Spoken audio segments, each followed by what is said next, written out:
Hope you all know that to keep people engaged and bonded during this lockdown, renowned author and the recipient of the Sahitya Akademi Award, Ruskin Bond, will narrate stories on All India Radio for the listeners.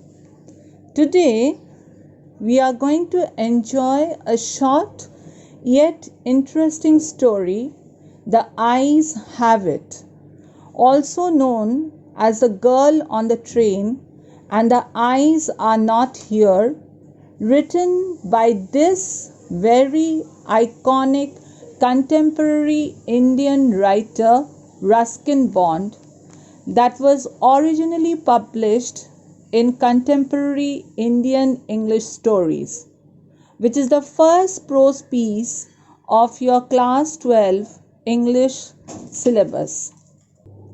The Eyes Have It by Ruskin Bond. Now let us first go for the title of the story. The title, The Eyes Have It, aptly portrays the experience of a journey called life, both within and without. Now here we'll find the story to be very brief, very short one.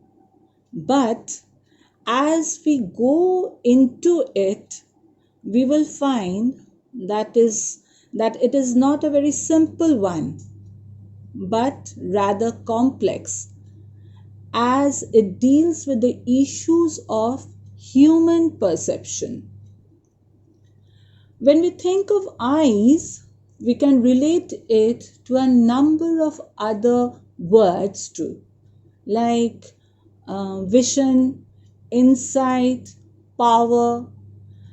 Now, the vision or insight to perceive things in life that is around us differs from individual to individual. For example, a person might look at one thing in one way. It is not necessary for the other person to look at that very same thing at his perspective. So he might differ from that person. Now, this is also a very sweet tale of two unknown strangers who happen to meet on a short train journey. It is set in a compartment of a train heading to Dehradun via Saharanpur in the pleasant month of October. Now, it's really a very pleasant weather in the hills over there, so you can quite imagine the scenario. The story is also based on the theme of, I might say, kindness, determination, independence, desire, perception, memory, and confidence. A lot of human emotion revolves around in the story. Okay. Somewhere we might find that the narrator is very kind to the young woman. Somewhere we might find his determination, the independence of both the characters, the desire to reach out to each other, the perception of life seen at various angles through two different characters, his memory and his confidence of gaining over another person. So there is a lot of emotions, human emotions, that is playing in the story. And Ruskin Bond, plays with each of the human emotions very, very well throughout the story. Of all these emotions, the most prominent theme, or of all these themes, the most prominent one in the story is desire. Why is it so? Because we will slowly find out that both being blind, I mean both the characters of the story being blind, still pretend as they are full sighted and enjoy the colors of life like other sighted people do. Now, this is really very interesting. Okay, so let's start going through the lines of the story. I had the train compartment to myself up to Rohana. Then a girl got in. The couple who saw her off were probably her parents. They seemed very anxious about her comfort. And the woman gave the girl detailed instructions as to where to keep her things, when not to lean out of the windows, and how to avoid speaking to strangers. So the story here is narrated in the first person, where we get to know that the narrator is a young man traveling all alone in the compartment till Rohana. That is the information that we get in the very first line. Well then, a young woman too boards the train. And with her, as we come to know, comes her family members to bid her goodbye and gives her a lot of instructions of what to do and what not. Especially the line where her parents advise her to avoid speaking to strangers is to be marked, as it shows their concern or anxiousness about her. And it is also to be noticed because we will soon find out that as soon as the train chugs out of the station, the young man sitting opposite her takes the grand opportunity of striking a conversation with the young lady. We go for the next lines. They called their goodbyes and the train pulled out of the station. They here refers to the, most probably to the parents of this young woman. As I was totally blind at the time, my eyes sensitive only to light and darkness. That means he could only differentiate between light and darkness. And here he admits his physical disability. I was unable to tell what the girl looked like, but I knew she wore slippers from the way they slapped against her heels.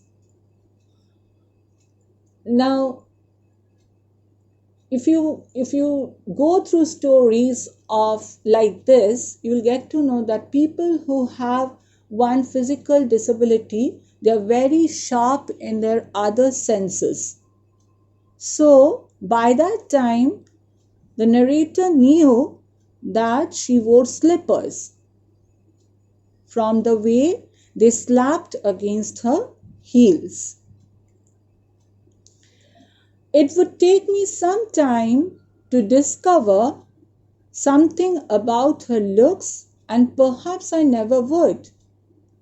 But I liked the sound of her voice and even the sound of her slippers. So, we get to know that already the narrator was very eager to strike a conversation with this young lady to whom he had already grown a certain liking. As the line, but I liked the sound of her voice and even the sound of her slippers suggests. I must have been sitting in a dark corner because, sorry girls, are you going away all the way to Dera? I asked. The narrator shows the reader that he is resilient and determined when it comes to his engagement with the young woman. So, the very first question, are you going all the way to Dera? I asked, shows that he starts his conversation with this girl to know how far is he going to get her company, or indirectly wishes to know her destination. I must have been sitting in a dark corner because my voice startled her. She gave a little exclamation and said, I didn't know anyone else was here. Well then, it often happens that people with good eyesight fail to see what is right in front of them. They have too much to take in, I suppose, whereas people who cannot see have to take in only the essentials, whatever registers most tellingly on their remaining senses. These very lines mirrors the narrator's outlook on life. He may be blind, but the narrator does not consider it to be an obstacle. We find here that he maintains his independence.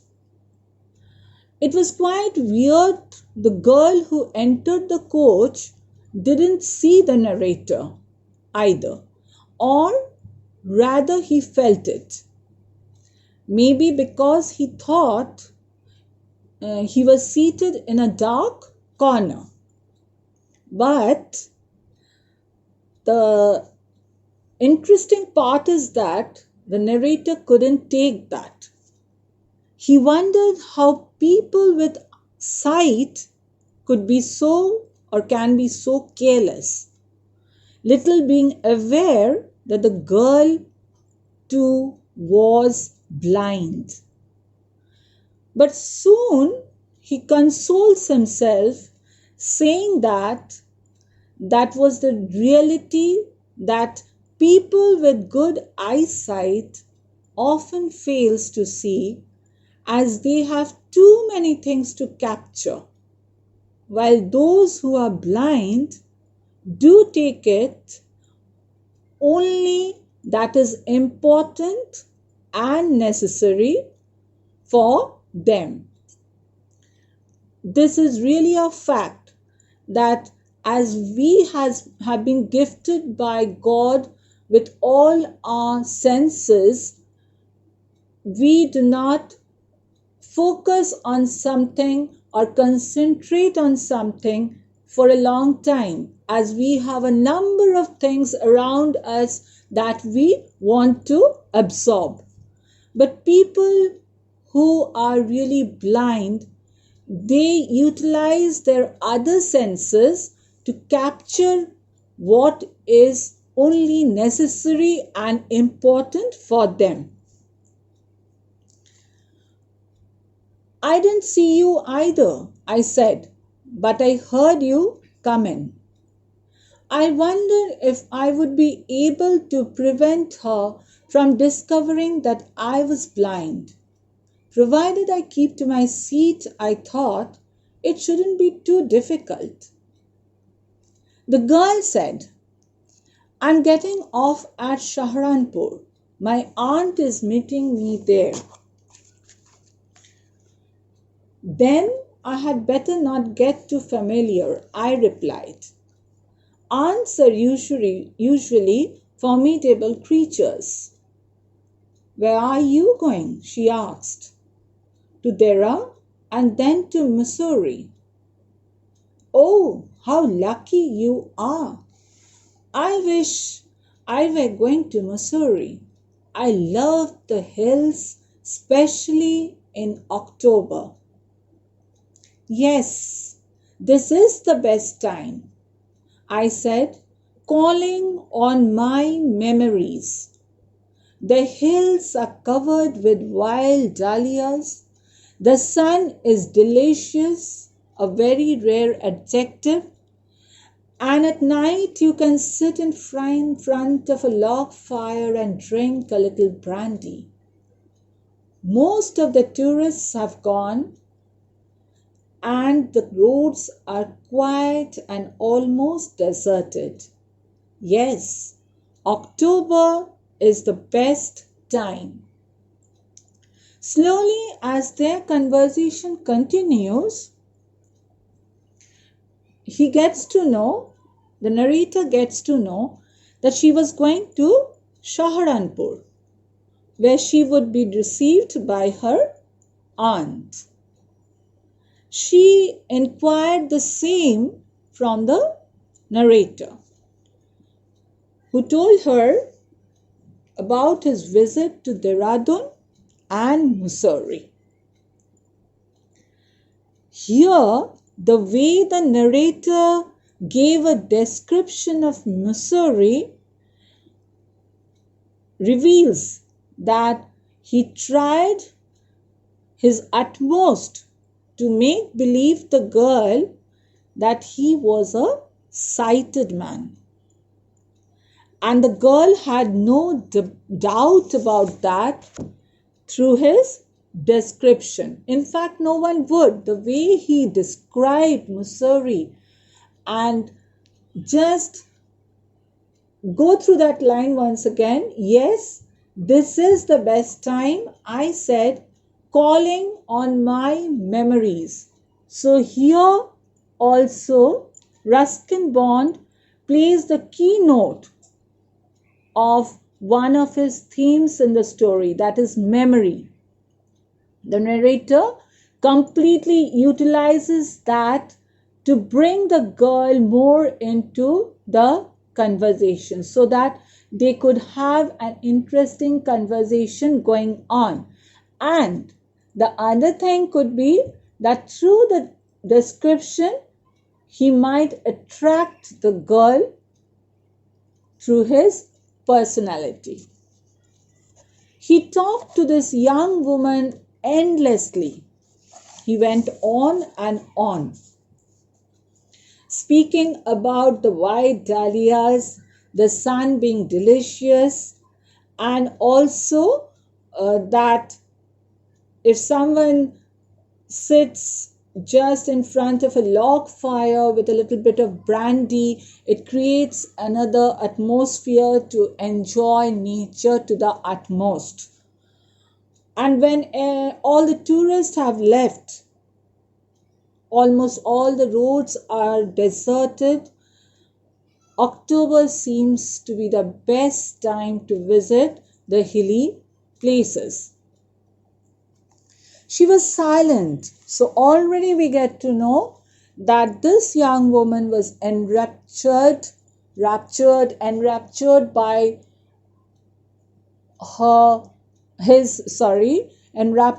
his dialogues. So she was silently listening to it. I wondered if my words had touched her, or whether she thought me a romantic fool. Now he talked to this young woman endlessly, skillfully, very skillfully, concealing his blindness. Not for a single moment till here, as we have gone through the story, do we get to see that the narrator has revealed that he is blind. He's constantly trying to conceal his physical disability. And the girl was easily deceived. She sighed, listening to those very lines, as she loved the hilly tracts of Mussoorie in October. So the month of October is exquisite to the eyes as well as enjoyable for the serenity of the place. And this went on for a while. But here comes the twist of the story, that finally the narrator makes a mistake. The narrator throws a very abrupt question towards the young woman. The question was, "What is it like outside?" I asked. Now, a person who can see is never ever going to ask a question like that.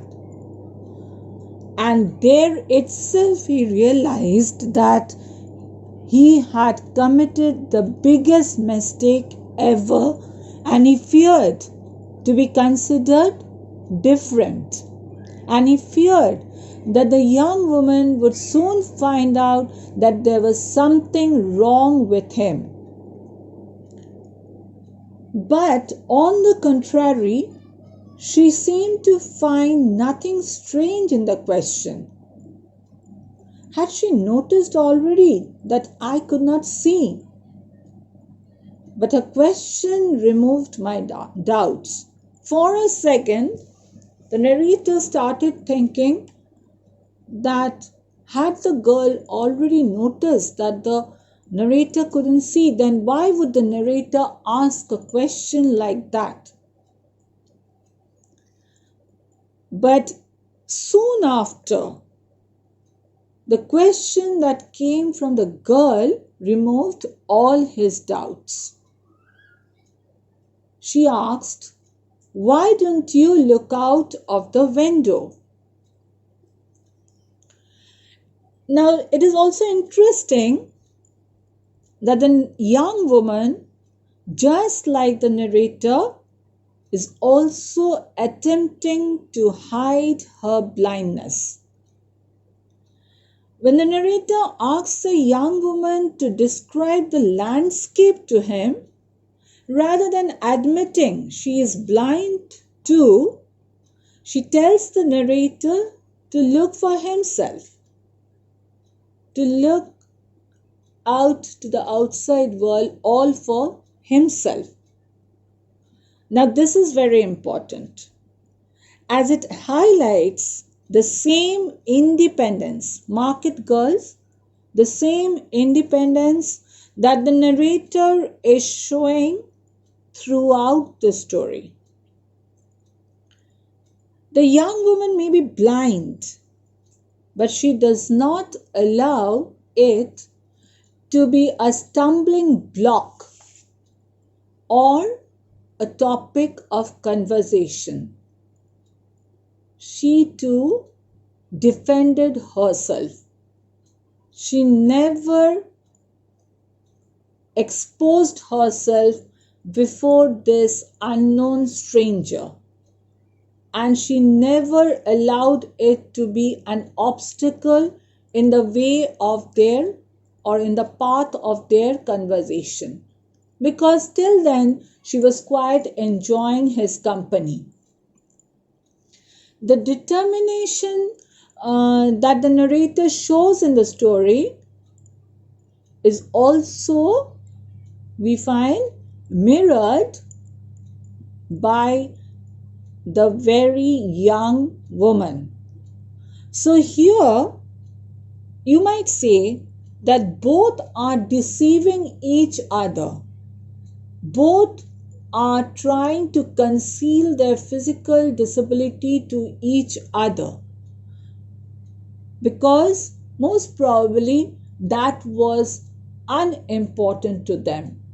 They were enjoying each other's company.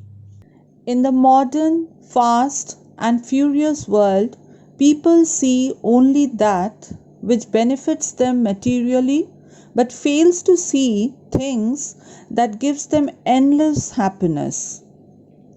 So today let's stop here. Hope you all have enjoyed the story till here, and understood what the author Ruskin Bond has tried to project through his certain strong lines still here. We shall continue with it in our next class. Till then, students, go through the story again and again, and that will help you to comprehend it better. Thank you and goodbye.